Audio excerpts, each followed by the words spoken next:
Hi everyone, I'm Alan, and today I will talk about nested LiveViews. And if it's nested LiveViews, it must mean that it's connected to Phoenix LiveView. And we start with a quick recap. What is Phoenix LiveView? Do you have experience with creating LiveView apps or no? Okay. Some of you may have experience. I'll try to explain everything, but you can ask questions if you want. Let's start with LiveViews. LiveViews essentially are processes. This is an example of LiveView stolen from Hexdocs. LiveView basically keeps your state, reacts to your event, like clicking on a page, and then renders correct HTML. And if it is a state, then if it is a process, it must mean that it has a state. And yes, when I've checked sysget state on the process of LiveView, I have socket, I have components, I have data. I have the assigns, which I've mentioned, which are used to render something dynamically.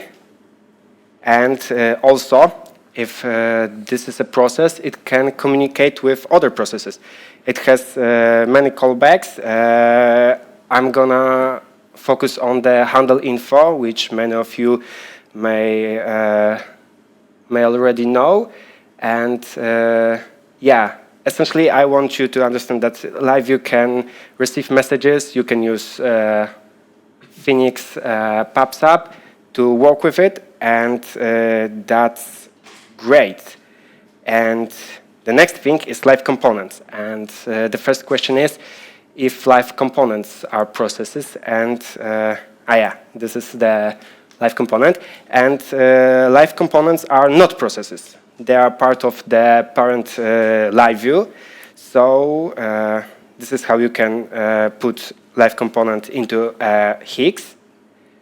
And their state is inside the state of your parent LiveView. So if you have a massive LiveView with many LiveComponents, all the state is kept in one process. And also callbacks, we don't have any handle info. So all the messages which you want to send to a live component, you need to send via parent LiveView. You may use this send update function and use the update of the live component. This is the quick recap which I wanted to tell you. And leveraging nested LiveView. Let's start with a problem. Imagine that you have a LiveView application, and on your website you want to have some live analytics, you want to have some messages, and yeah, you want to have everything updated. You add PubSub, and you handle every message via handle info. You create your nice good-looking application, and your LiveView is big. Your things are big, and you want to do the decoupling. You want to split it to the components. You want to handle message passing and extract it to something which you can even reuse later. And what are the solutions? You could use LiveComponents, but as I've mentioned, LiveComponents cannot receive events sent to via the send function from Elixir, and also cannot subscribe to the PubSub. So you need to do everything inside LiveView. As you can see in the LiveView, you need to add handle info, you need to subscribe to PubSub, and then you need to send update to each live component, and basically your LiveView is like a router for all the messages, and every message is going through your LiveView process. And if you don't want to add this handle info, you can extract it to some other module and use hooks, not the JS hooks, but the hooks in Phoenix LiveView, which essentially allow you to add function into the lifecycle, and you can define this handle info callback outside of your module to better decouple your code to make it look simple. But essentially, under the hood, all the messages are going through one process. So there is the nested LiveView. And by nested LiveView, I mean live render, which is a Phoenix function, which allows you to render a live view inside other live view. Then you have another process. You can subscribe to messages. You can send information. You can store your state outside of the parent live view, and it may allow you to better decouple your code. So this is a quick example how it might have look like. So this is just a normal live view, but here we are using live render to render it inside other live view. And this is an example how you can call this function outside of the live view. Okay, and now I'm going here to demonstrate an app. I haven't written this app. My friend Szczepan wrote it.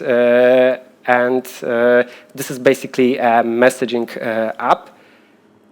We have 2 accounts. We can send messages like, hello. OK, so to better understand what's going under the hood, I will use the live debugger, which was mentioned earlier. And now, as you can see, this is a nested live view render inside a parent live view. So keep in mind that these are 2 separate processes. OK. Great. And now let's see all the callbacks which are run.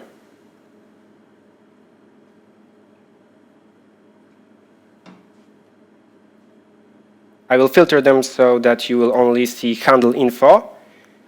This is the nested live view. And here we are looking at the parent live view.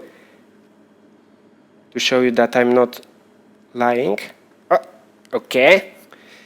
I am going to send new message. Hello again. And let's see. Oh, I forgot to start it. Hello again. Yeah. As you can see, messages are passed to the nested live view, and your parent live view is not responsible for handling them. So, as you can see in the code base, this is the nested live view, and as I've mentioned, we have all handling of the processes of sending messages here. Actually, here. And when you want to use this whole application, both UI, reactivity, handling messages, you just need a few lines of code, and it works. So, are nested live views great, and should you use them always?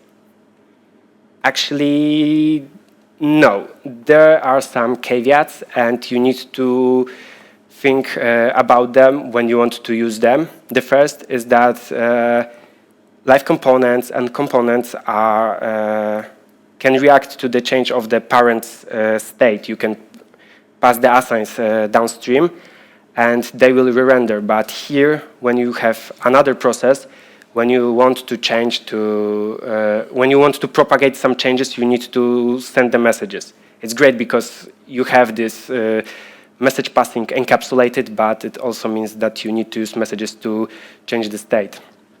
Also, a small caveat is that some functionalities like put flash may require you to use your root live view, and you need to have a workaround about it. And also the one thing is that, the one thing is that you have no slots. You cannot do like a generic wrapper. I mean, if you are hacky enough, I think you could try to achieve it. But essentially, when you're creating a nested live view, it's one whole component. Like message app, you can have a small message box inside many of your pages. It can be inserted even in normal Phoenix controllers, not necessarily live view. But if you want to do something like a wrapper, which only handles message passing, it might be tricky and it might be hard. And actually, I think I was pretty fast because that's all I've prepared. But if you have any questions, something I can clarify, please ask them. So I guess time for questions now. Are there any?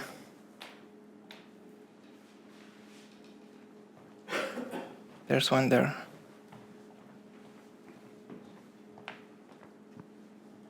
More like a, I don't know, remark than a question, but yeah, sorry for bringing down the discussion to this level, but JavaScript frameworks have this problem recently.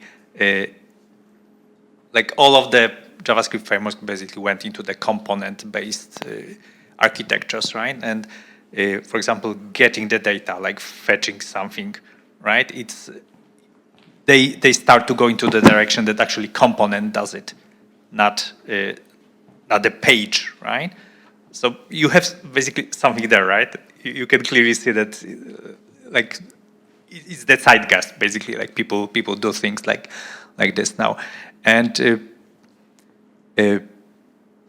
like also like another thing to think maybe like, have you tried like any workaround, like maybe using iframes for this?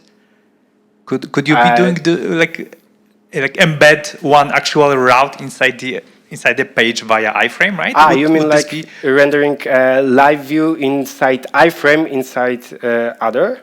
Yeah, like like the page would contain the iframe, and the iframe would be like the different route, right?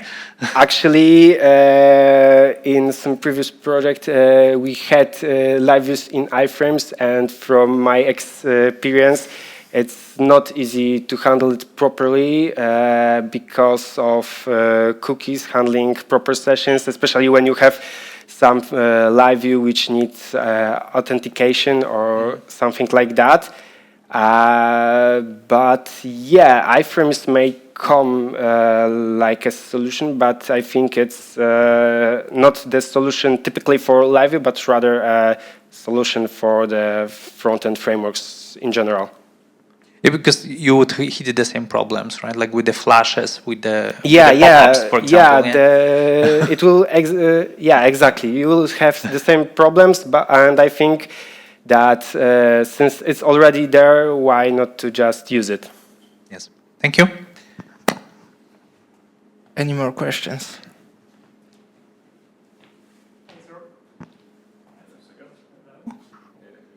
Hello. Hey, so I don't have any experience using LiveView on production, so this may be a dumb question, but how do you handle front-end interactivity? Like, I would imagine that for some things you don't want to reach for the server because of the latency. Like, I don't know, you want to open a model or a details menu. Do you use a front-end framework for that? Yeah, actually, I think that latency is a huge problem when it comes to LiveView, and the reactivity in LiveView comes from going to the server and updating it on the front end. But you could use something like details for collapsibles. You could use some HTML workarounds, but then you might end up in the different things being on the front end and different things being on the back end on the server. And when you have mismatch, you may have some problems. So I would it's risky, and sometimes you might end up with big problems when it comes to handling something on the front end, especially with JavaScript, and handling it on back end. And maintaining this synchronization sometimes is really hard. Yeah, right. Thanks. Do we have any other questions? If not, let's thank Alan for the presentation.